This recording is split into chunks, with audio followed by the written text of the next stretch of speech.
माता पार्वती ने भगवान शिव से पूछा, गंगा में डुबकी लगाने से क्या सच में धुलते हैं पाप? गंगा स्नान से पापों का नाश होना बतलाया गया है, परंतु नित्य गंगा स्नान करने वाले लोग भी पाप में प्रवृत्त होते देखे जाते हैं। एक समय शिव जी महाराज पार्वती के साथ हरिद्वार में घूम रहे थे।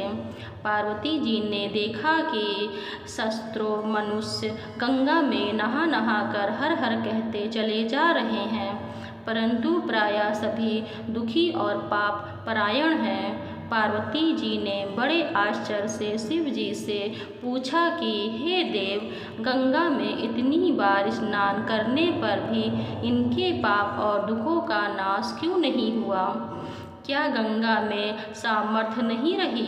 शिव जी ने कहा, प्रिय, गंगा में तो वही सामर्थ्य है, परंतु इन लोगों ने पाप नाशनी गंगा में स्नान ही नहीं किया है, तब इन्हें लाभ कैसे हो?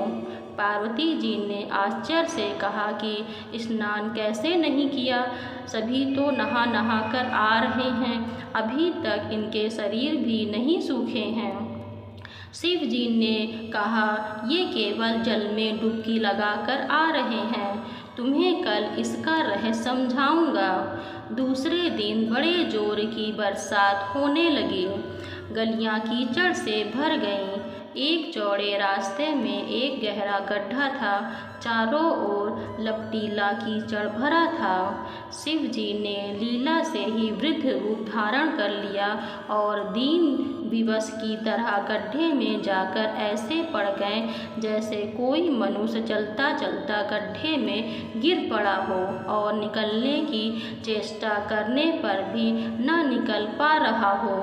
पार्वती जी को उन्होंने यह समझाकर गड्ढे के पास बैठा दिया कि देखो, तुम लोगों को सुना सुना कर यूँ पुकारती रहो कि मेरे वृद्ध पति अकस्मात गड्ढे में गिर पड़े हैं, कोई पुण्य आत्मा इन्हें निकाल कर इनके प्राण बचाए और मुझ असहाय की सहायता करे। शिव जी ने यह और समझा दिया कि जब कोई गड्ढे में से मुझे निकालने को तैयार हो, तब इतना और कह देना कि भाई, मेरे पति सर्वथा निष्पाप हैं, उन्हें वही छुए जो स्वयं निष्पाप हो। यदि आप निष्पाप हैं तो इनके हाथ लगाइए, नहीं तो हाथ लगाते ही आप भस्म हो जाएंगे।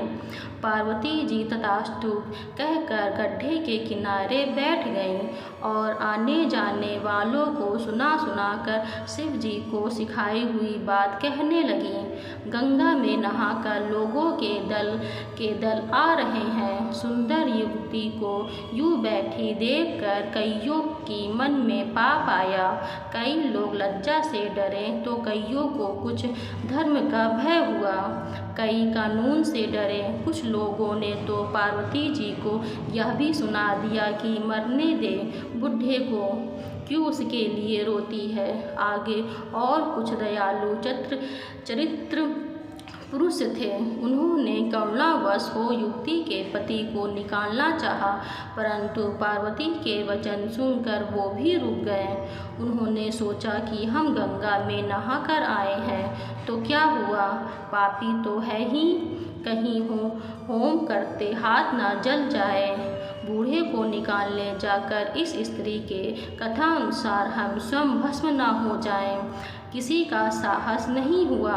सैकड़ों आए, सैकड़ों ने पूछा और चले गए।